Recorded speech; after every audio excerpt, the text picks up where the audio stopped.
इसलिए इस मौके पर आपसे वोट की अपील लेके आया हूं।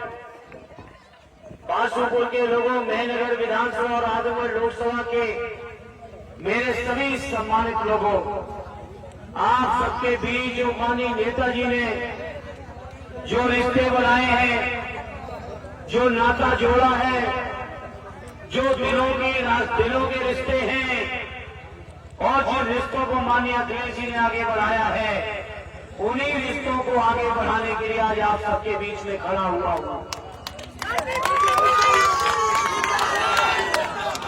सत्य नेताजी ने आजमगढ़ के लोगों की बात को हमेशा ऊपर रखा और आजमगढ़ वालों ने भी नेताजी के सम्मान से ऊपर किसी दूसरे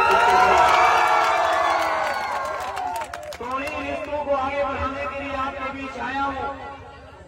मुझे उम्मीद है कि हमारे परिवार के बुजुर्ग, मेरी माताएं बहनें मुझे आशीर्वाद देंगी और मेरे नौजवान साथी अपना सहयोग करने में कोई कमी नहीं रखेंगे। मैं अपनी ओर से आपको भरोसा दिलाता हूं, जो परंपरा समाजवादियों की है, उस परंपरा को निभाने में अपनी ओर से कोई कमी नहीं आने दूंगा। आपको यकीन दिलाना चाहता हूं। साथियों, ये चुनाव बहुत महत्वपूर्ण है और इस चुनाव में आपके नेता माननीय अखिलेश यादव जी चट्टान की तरह अकेले लड़ रहे भारतीय जनता पार्टी और ये बीजेपी के लोग जनता के बीच में इनका विश्वास खत्म हो गया है और विश्वास इसलिए भी खत्म हुआ है क्योंकि इन्होंने जनता को गुमराह किया है।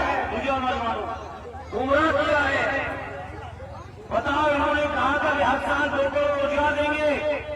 बताओ मेरे बासुपुर के नौजवानों, किसी नौजवान को रोजगार बीजेपी ने दिया? हमारे किसान भाइयों के भोलेपन का उपयोग करके उनको ये गुमराह किया कि किसानों की आमदनी दूनी करेंगे। बताओ मेरे बासुपुर के किसानों, बुजुर्गों, किसी किसान की आमदनी दूनी की हो बीजेपी के लोगों ने? आमदनी दूनी तो बात छोड़ो, किसानों की लागत भी नहीं निकल रही है। हमारी माताओं बहनों को अलग गुमराह कर दिया कि सबके खातों में 15 लाख आएंगे। बताओ, 10 साल की मोदी जी की सरकार में किसी के खाते में आए क्या 15 लाख? बर्बाद कर दिया है देश की अर्थव्यवस्था को बीजेपी ने। और इसीलिए माननीय अखिलेश यादव जी ने, माननीय राहुल गांधी जी ने, माननीय अरविंद केजरीवाल जी ने और तमाम चले जाइए महाराष्ट्र में पवार साहब से लेकर उत्तर साहब से लेकर स्टालिन तक दक्षिण भारत में पूरे देश के नेताओं ने मिलकर, कम्युनिस्ट पार्टी ने मिलकर एक जो इंडिया गठबंधन बनाया है, इस इंडिया गठबंधन से अब बीजेपी के लोग घबरा चुके हैं। साथियों, मेरे नौजवानों, यही उत्साह बनाए रखना। पश्चिम में जहां 3 चरणों में 26 लोकसभाओं का चुनाव हुआ है, भारतीय जनता पार्टी का सफाया होते हुए आ रहा है और जब पूर्व में आते आते 6वां और 7वां चरण आए तो बीजेपी को एकदम झाड़ू लगाने का काम कर दिया, एकदम लगा दिया इनकी। क्योंकि बीजेपी का सफाया इसलिए भी है कि आखिर जनता को इतना धोखा क्यों दिया है, हर मुद्दे में धोखा दिया जनता को। और इसीलिए हमारे इंडिया गठबंधन ने वादा किया है कि जब समाजवादी पार्टी और इंडिया गठबंधन की सरकार बनेगी मेरे नौजवानों, तो हम अपने किसान भाइयों का जितना भी कर्ज है उस कर्ज को माफ कराने का काम करेंगे। हम लोग धन्ना सेठों का कर्ज माफ नहीं करेंगे, हम अपने गरीब किसानों का कर्ज माफ करने का काम करेंगे। हम अपने नौजवानों को नौकरियां दिलाने का काम करेंगे। ये जो माताएं बहनें हैं, माताओं बहनों, सबके खाते में आदरणीय अखिलेश यादव जी 3000 रुपए महीने डलवाने का काम आप सबके खाते में करेंगे। तो बताओ, ये है आपकी आने वाली सरकार। बनाओगे कि नहीं बनाओगे दिल्ली की सरकार? आज ये विधायक जी कह रही थी कि दिल्ली की बना लो, लखनऊ अपने आप संग में आ जाएगी, क्योंकि बाबा जी टिके हैं दिल्ली की सरकार के दम पे।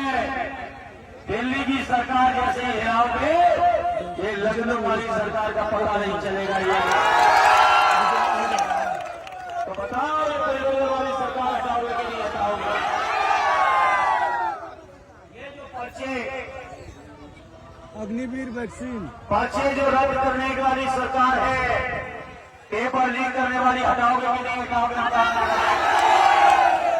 बताओ नौजवानों, 4 साल में कोई नौकरी होती 4 साल की? मैंने खुद फौजी भाइयों से बात की। मैंने कहा फौजी भाइयों बताओ कितने दिनों में कंप्लीट आप सैनिक बन पाते हो? तो बहुत से फौजी भाइयों ने बताया कि 5 साल की ट्रेनिंग के बाद हम लोग कंप्लीट फौजी बन पाते हैं, और यहाँ तो 4 साल में वापस कर देंगे। सोचो कैसी कैसी योजना बीजेपी के लोग लाए हैं। इसीलिए राष्ट्रीय अध्यक्ष जी ने कहा है, माननीय अखिलेश यादव जी ने, सरकार बनेगी दिल्ली में तो अग्निवीर की योजना खत्म, पुरानी फौज की जैसे भर्ती होती थी। और सोचो बीजेपी के लोगों ने चंदा देने के लिए कौन सी वैक्सीन लगवा दी? नौजवान, छोटे छोटे नौजवानों को ब्रेन हेमरेज हो रहे हैं, हार्ट अटैक हो रहे हैं। केवल बीजेपी को चंदा दे दो, बाकी देश के लोगों की जान जाए या बचे, इस वास्ते बीजेपी के लोगों को इसे लोग जो संवेदनहीन लोग हैं, और सबसे बड़ी बासुपुर के लोगों जो चुनौती है देश के संविधान को, बाबा साहब के संविधान को, ये बीजेपी खत्म करना चाहती है। बताओ संविधान बचाने की लड़ाई लड़ोगे कि नहीं लड़ोगे? लोकतंत्र बचाने की लड़ाई लड़ोगे कि नहीं लड़ोगे? और एक ही रास्ता है, बासुपुर वालों के लिए कोई नया रास्ता नहीं है। वही अपनी साइकिल निशान पे बटन दबा के दौड़ा देना, दिल्ली तक पहुंचा देना।